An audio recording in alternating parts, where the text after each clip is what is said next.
ओम नमः शिवाय। जय श्री राम। राधे राधे मित्रों, कैसे आप सभी लोग। आशा करता हूँ हमेशा की तरह आप लोग कुशल मंगल से होंगे, अच्छे से होंगे, स्वस्थ होंगे, दूसरों की सहायता कर रहे होंगे और अपने परिवारजनों मित्रों के साथ खुशी खुशी जीवन व्यतीत कर रहे होंगे। ऐसी दुआएं मनोकामना मैं भगवान से आप लोगों के लिए हमेशा से करता हूँ। मैं अंकित आप सभी लोगों का आपके अपने चैनल में हार्दिक स्वागत करता हूँ, अभिनंदन करता हूँ। तो दोस्तों, आज आपके सामने फिर से मैं प्रस्तुत हूँ। ठीक है दोस्तों, तो ऐसा जैसा कि 12 तारीख को 12 नवंबर को देवोत्थान एकादशी है, उसी दिन शाम को जो है तुलसी विवाह भी मनाया जाएगा, जिसमें जो है तुलसी जी का विष्णु जी के साथ विवाह संपन्न करा के कन्यादान किया जाता है, तो उसमें बड़ा ही पुण्य प्राप्त होता है। तो और उस दिन जो है भीष्म पंचक व्रत भी है, 5 दिनों तक भीष्म पंचक व्रत करना चाहिए। तो उसी की विधि और महात्म को आज हम लोग देखेंगे। कहाँ से? स्कंद पुराण से संचित स्कंद पुराण, जो कि गीता प्रेस से आता है, अन्य प्रकाशन में भी आता है, आप वहाँ से भी पढ़ सकते हो। पर मेरे पास जो उपलब्ध है वो गीता प्रेस का है। मैं उसी ग्रंथ के माध्यम से पढ़ के आप लोगों को सुनाऊंगा। तो चलिए भगवान का ध्यान लगाएंगे और फिर उसके बाद मैं आप लोगों को सुनाऊंगा। तो वक्रतुंड महाकाय सूर्यकोटि समप्रभा निर्विघ्नं कुरु मे देव सर्व कार्येषु सर्वदा। जय श्री गणपति बप्पा मोरिये। चलिए आप लोग भी भगवान का ध्यान करिए और स्टार्ट कर। सियावल रामचंद्र की जय। श्री गणपति बप्पा मोरया। तुलसी विवाह और भीष्म पंचक व्रत की विधि और महिमा। ब्रह्मा जी कहते हैं कि कार्तिक शुक्ला नवमी को द्वापर युग का प्रारंभ हुआ है, अतः वह तिथि दान और उपवास में क्रमशः पूर्वाहन व्यापनी और पराहव्य व्यापनी हो तो ग्राह्य है। इसी तिथि को नवमी से एकादशी तक मनुष्य शास्त्रोक्त विधि से तुलसी के विवाह का उत्सव करे तो उसे कन्यादान का फल प्राप्त होता है।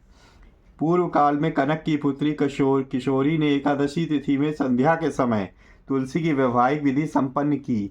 इससे वह किशोरी वैधव्य दोष से मुक्त हो गई। अब मैं उसकी विधि बतलाता हूँ। 1 तोला सुवर्ण की भगवान विष्णु की सुंदर प्रतिमा तैयार करावें, अथवा अपनी शक्ति के अनुसार आधे या चौथाई तोले की ही प्रतिमा बनवा लें। फिर तुलसी और भगवान विष्णु की प्रतिमा में प्राण प्रतिष्ठा करके स्तुति आदि के द्वारा भगवान को उठावें। पुनः पुरुष सूक्त के मंत्रों द्वारा षोडशोपचार से पूजा करें।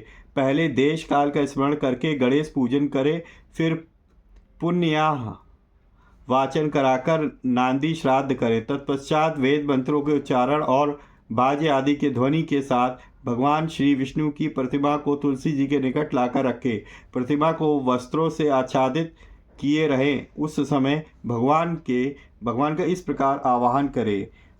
आगच्छ भगवन् देव अर्चयस्यामि केशव, तुभ्यं दास्यामि तुलसीं सर्वकाम प्रदो भव। भगवान केशव, आइए देव, मैं आपकी पूजा करूंगा, आपकी सेवा में तुलसी जी को समर्पित करूंगा। आप मेरे संपूर्ण मनोरथों को पूर्ण करें। इस प्रकार आह्वान के पश्चात 3 प्रकार अर्घ्य, पाद्य और विष्टर का उच्चारण करके इन्हें बारी बारी से भगवान विष्णु को समर्पित करें। फिर आचमनीय पद का 3 बार उच्चारण करके भगवान को आचमन करावे। इसके बाद कांस्य के पात्र में दही, घी और मधु रखकर उसे कांस्य के पात्र से ही ढक दें तथा भगवान को अर्पण करते हुए इस प्रकार कहें, हे वासुदेव, आपको नमस्कार है, यह मधुपर्क ग्रहण कीजिए। तदंतर हरिभद्रा लेपन और अभ्यंग कार्य संपन्न करके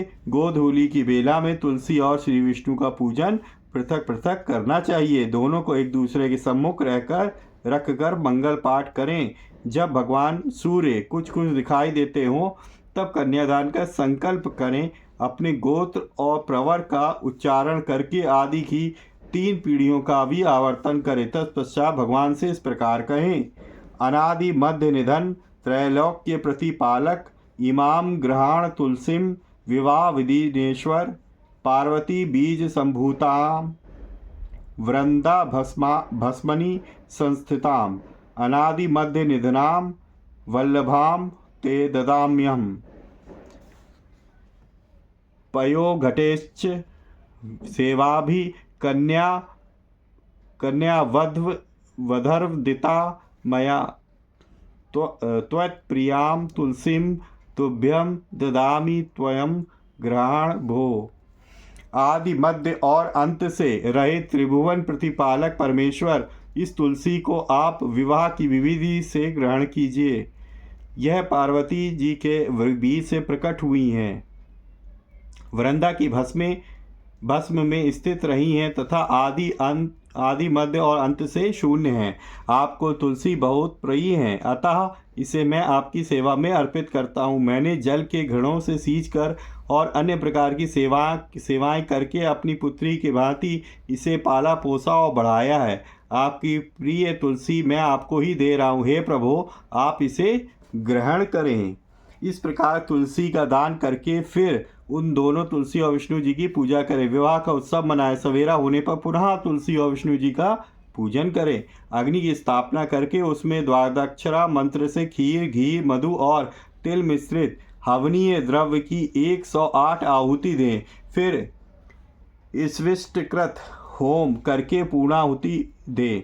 आचार्य की पूजा करके होम की शेष विधि पूरी करें। इसके बाद भगवान से इस प्रकार प्रार्थना करें, हे देव प्रभो, आपकी प्रसन्नता के लिए मैंने यह व्रत किया। हे जनार्दन, इसमें जो न्यूनता हो वह आपके प्रसाद से पूर्णता को प्राप्त हो जाए। यदि द्वादशी में रेवती का चौथा चरण बीत रहा हो तो इस समय पारण ना करे। जो उस समय भी पारण करता है वह अपने व्रत को निष्फल कर देता है। भोजन के पश्चात तुलसी जी के स्वतः गलकर गिरे हुए पत्तों को खाकर मनुष्य सब पापों से मुक्त हो जाता है। भोजन के अंत में ऊख, आंवला और बेर का फल खा लेने से उच्चिष्ट दोष मिट जाता है। तदंतर भगवान का विसर्जन करते हुए कहें, हे भगवान, आप तुलसी के साथ वैकुंठ धाम में पधारें। हे प्रभु, मेरे द्वारा की हुई पूजा ग्रहण करके आप सदा संतुष्ट रहें। इस प्रकार देवेश्वर विष्णु का विसर्जन करके मूर्ति आदि सब सामग्री आचार्य को अर्पण करें। इससे मनुष्य कृतार्थ हो जाता है। कार्तिक शुक्ल पक्ष में एकादशी को प्रातः काल विधि पूर्वक स्नान करके 5 दिन का व्रत ग्रहण करें। बाण शैया पर सोए हुए महात्मा भीष्म जी ने राजधर्म, मोक्ष धर्म और दान धर्म का वर्णन किया, जिसे पांडवों के साथ ही भगवान श्री कृष्ण ने भी सुना। उससे प्रसन्न होकर भगवान वासुदेव जी ने कहा कि हे भीष्म, तुम धन्य हो, तुमने धर्मों का स्वरूप अच्छी तरह श्रवण कराया है। कार्तिक की एकादशी को तुमने जल के लिए याचना की और अर्जुन ने बाण के वेग से गंगा जल प्रस्तुत किया, जिससे तुम्हारे तन मन प्राण संतुष्ट हुए। इसलिए आज से लेकर पूर्ण पूर्णिमा तक तुम्हें सब लोग अर्घ्यदान से तृप्त करें और मुझको संतुष्ट करने वाले इस भीष्म पंचक नामक व्रत का पालन प्रतिवर्ष करते रहें। निम्नांकित मंत्र पढ़कर सव्य भाव से महात्मा भीष्म के लिए तर्पण करना चाहिए। यह भीष्म तर्पण सभी वर्णों के लिए कर्तव्य है। मंत्र इस प्रकार है, सत्यव्रताय शुचये गांगेयाय महात्मनि भीष्मा ये तद ददाम्य अर्घ्य माजन्म ब्रह्मचारिणे। आजन्म ब्रह्मचर्य का पालन करने वाले परम पवित्र सत्य व्रत परायण गंगानंदन महात्मा भीष्म को मैं यह अर्घ्य देता हूँ। जो मनुष्य पुत्र की कामना से स्त्री रहित भीष्म पंचक व्रत का पालन करता है वह वर्ष के भीतर ही पुत्र प्राप्त करता है। जो भीष्म पंचक व्रत का पालन करता है उसके द्वारा सब प्रकार के शुभ कृत्यों का पालन हो जाता है। यह महापुण्यमय व्रत महापातकों का नाश करने वाला है, अतः मनुष्यों को प्रयत्नपूर्वक इसका अनुष्ठान करना चाहिए। इसमें भीष्म जी के लिए जलदान और अर्घ्यदान विशेष यत्न से करना चाहिए। जो नीचे लिखे मंत्र से भीष्म जी के लिए अर्घ्यदान करता है वह मोक्ष का भागी होता है। अर्घ मंत्र क्या है दोस्तों? व्याघ्र पद गोत्राय सांगकृत प्रवराय च अपुत्राय ददामेत दुदकम भीष्म वर्मणे वसुनामवताराय शन्तनूरात्मजाये च अर्घम ददामि भीष्माय अजन्म ब्रह्मचारिणे। जिनका व्याघ्र पद गोत्र और सांकृत प्रवर है उन पुत्र रहित भीष्म वर्मा को मैं जल देता हूँ। वसुओं के अवतार शंतनु के पुत्र आजन्म ब्रह्मचारी भीष्म को मैं अर्घ्य देता हूँ। पंचगव्य सुगंधित चंदन के चंदन उत्तम गंध और कुमकुम के द्वारा भक्ति पूर्वक सर्व पापहारी श्री हरि का पूजन करें। कपूर और खस मिले हुए कुमकुम से भगवान श्री गणोध्वज के अंगों में लेप करें। सुंदर पुष्प एवं गंध एवं धूप आदि के द्वारा भगवान की अर्चना करें। 5 दिनों तक भगवान के समीप दिन रात दीपक जलाता रहे। देवादिदेव भगवान के लिए उत्तम से उत्तम नैवेद्य निवेदन करें। इस प्रकार भगवान की पूजा अर्चना ध्यान और नमस्कार करने के पश्चात ओम नमो वासुदेवाय इस मंत्र का 108 बार जप करें। फिर घी मिलाए हुए तिल चावल और जौ आदि के द्वारा स्वाहा विशिष्ट छठसर ओम रामाय नमः मंत्र से आहुति दें। इसके बाद सायं संध्या करके भगवान विष्णु जी को प्रणाम करें तथा पूर्ववत मंत्र जप कर धरती पर ही शयन करें। भक्ति पूर्वक भगवान में ही मन को लगावें। व्रत के समय बुद्धिमान पुरुष ब्रह्मचर्य का पालन करते हुए पाप पूर्ण विचार तथा पाप के कारणभूत मैथुन का परित्याग करें। शाकाहार तथा मुनियों के अन्य से निर्वाह करते हुए सदा भगवान विष्णु जी के पूजन में तत्पर रहें। रात्रि में पंचगव्य लेकर भोजन करें। इस प्रकार भली भांति व्रत को समाप्त करें। ऐसा करने से मनुष्य शास्त्रोक्त फल को पाता है। स्त्रियों को अपने पति की आज्ञा लेकर पुण्य की वृद्धि करनी चाहिए। विधवाओं को भी मोक्ष सुख की वृद्धि के लिए व्रत का अनुष्ठान करना चाहिए। पहले अयोध्यापुरी में कोई अतिथि नाम के राजा हो गए हैं। उन्होंने वशिष्ठ जी के वचन से इस दुर्लभ व्रत का अनुष्ठान किया था, जिससे इस लोक में संपूर्ण भोगों का उपभोग करके अंत में वे भगवान विष्णु के परम धाम में गए। इस प्रकार नियम उपवास और पंचगव्य से तथा दूध फल मूल एवं भविष्य के आहार से निर्वाह करते हुए भीष्म पंचक व्रत का पालन करें। पौर्णमासी आने पर पहले के समान पूजन करके ब्राह्मणों को भोजन करावें और बछड़े सहित गौ का दान करें। एकादशी से लेकर पूर्णिमा तक 5 दिनों तक भीष्म पंचक व्रत समस्त भूमंडल में प्रसिद्ध है। अतः अन्य भोजन करने वाले पुरुषों के लिए यह व्रत नहीं कहा गया है। इसमें अन्न का निषेध है। इस व्रत का पालन करने पर भगवान विष्णु शुभ फल प्रदान करते हैं। सियावल रामचंद्र की जय।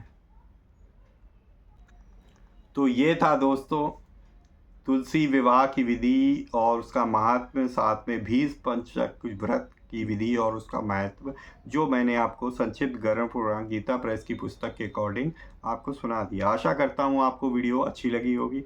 अगर अच्छी लगी है तो प्लीज़ वीडियो को लाइक करें और शेयर करें अपने परिजनों मित्रों के साथ, ताकि वो भी इस तरह की वीडियो से कुछ लाभ प्राप्त कर सके, जानकारी प्राप्त कर सके।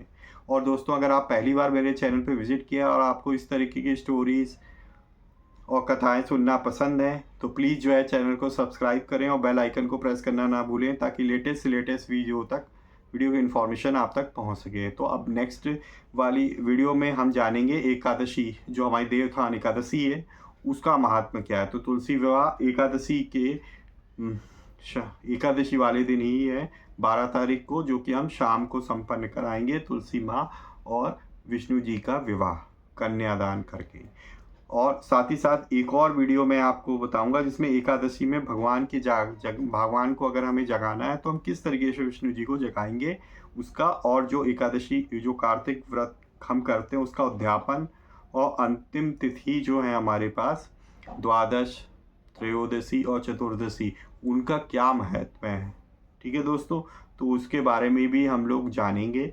ठीक है दोस्तों, तो इसी तरीके से भगवान की भक्ति करते रहिए, अपने परिवारजनों मित्रों के साथ खुशी खुशी जीवन व्यतीत करिए, और हाँ, किसी ना किसी एक पर्सन की हमेशा की तरह हेल्प करने की जरूर कोशिश करिए। मिलेंगे नेक्स्ट वीडियो में, तब तक के लिए जय श्री राम, राधे राधे मित्रों।